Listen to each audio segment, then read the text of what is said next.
You don't need to be ready to sell to start thinking about it. Most people don't wake up one morning and decide. It begins as a consideration. And almost immediately the conversation turns to price.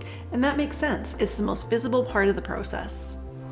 But price is only one piece. There are a few places where risk tends to appear early, and they're not always obvious. We thought it might be helpful to walk through them with you. When sellers begin thinking about selling, the conversation almost always starts with price. And that makes sense. It's the most visible number in the process. This is where pricing risk appears, not because sellers are careless, but because buyers evaluate differently. Buyers compare in real time. They're looking at what's available right now, not what's sold 6 months ago, and not what someone hoped to achieve. And comparison happens in every market. It just shows up differently. If price is slightly misaligned with the comparison set, leverage begins to narrow.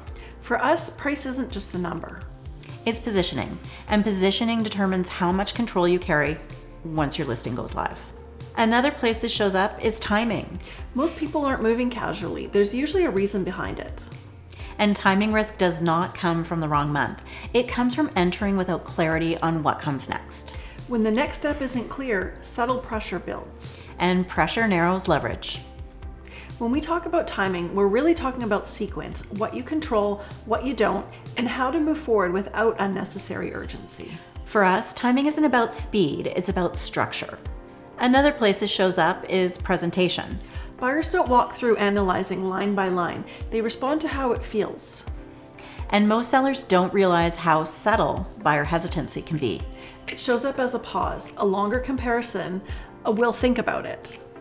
That hesitation changes momentum. And momentum affects leverage. We stage so homes feel complete, so buyers move forward without hesitation. When something feels unresolved, even subtly, buyers slow down. And slowing down narrows your control in negotiation. This becomes most visible in negotiation. Most sellers experience negotiation as pressure. And pressure distorts interpretation. A low offer can feel personal. Silence can feel discouraging, and a tight timeline can feel urgent. But an offer isn't pressure, it's information. It's the start of a conversation, sometimes the start of a dance. And how you respond sets the tone. Sometimes protecting leverage is as simple as slowing the pace. We don't react, we respond. We gather information, we communicate clearly, we signal intentionally. The seller wants to sell, the buyer wants to buy. Our job is to find the floor and the ceiling without narrowing control. And the last place this shows up is communication. Selling can feel chaotic if you don't know what's normal. And uncertainty creates pressure.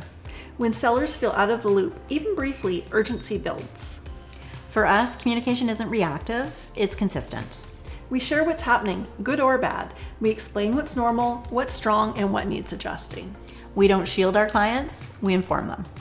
When people understand their options and the likely outcomes, decisions feel steadier. And structure reduces urgency. When urgency drops, leverage increases. Selling is a sequence of decisions. And when those decisions are made with structure, the process feels very different. Positioning matters, sequence matters, preparation matters, tempo matters, and communication matters. When those are in place, urgency drops. And when urgency drops, control returns. We approach selling as a structured process, not a pressured event. If you're thinking about selling, that's where we begin.